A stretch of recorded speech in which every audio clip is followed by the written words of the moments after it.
शिवसेनेचे नेते मंत्री उदय सामंत बोलतायत, थेट तिकडे जातोय।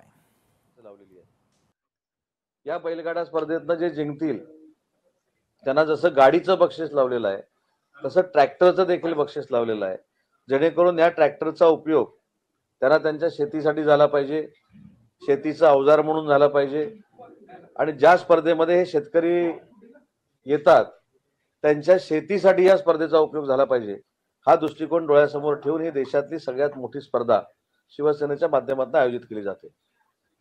आता ही स्पर्धा जाहीर केल्यानंतर काही शंका निर्माण केल्या जातात, काही गोष्टी बोलल्या जातात, पण या सगळ्याच गोष्टीला उत्तर देण्याचा निर्णय या स्पर्धेमधून घेण्यात आलेला आहे।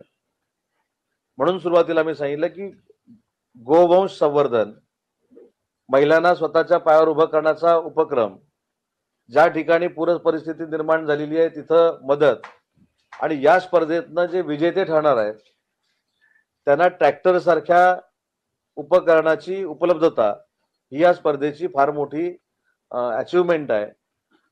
एक नंबरला फॉर्च्युनर लावली, पण ती देखील शेतकऱ्यालाच मिळणार आहे, ती श्रीमंताला मिळणार नाहीये। ज्याच्याकडे बैल आहे, ज्याच्याकडे बैलजोडी आहे, तो या स्पर्धेमध्ये शेतकरी जिंकल्यानंतर तो शेतकरी फॉर्च्युनरचा मालक होणार आहे।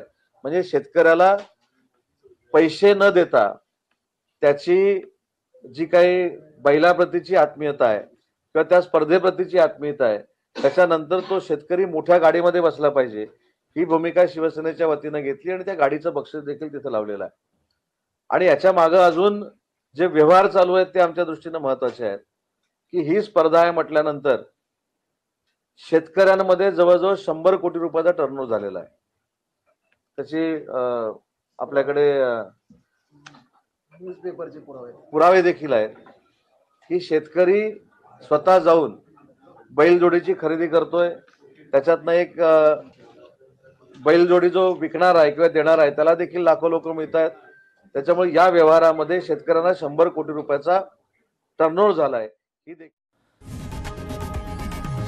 लोकशाही मराठी ऐका, पहा, जागरूक रहा।